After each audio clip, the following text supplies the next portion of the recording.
You ask Tiger to solve. This deals with linear equations with one unknown. The final result is m equals -1. Let's solve it step by step. Simplify the expression.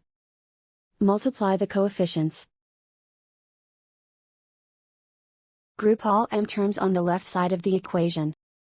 Subtract 3m from both sides.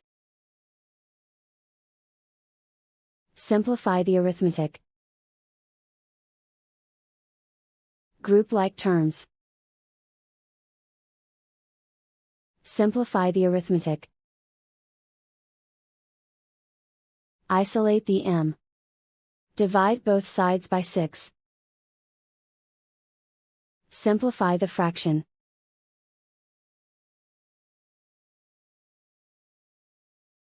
And so the final result is m equals -1.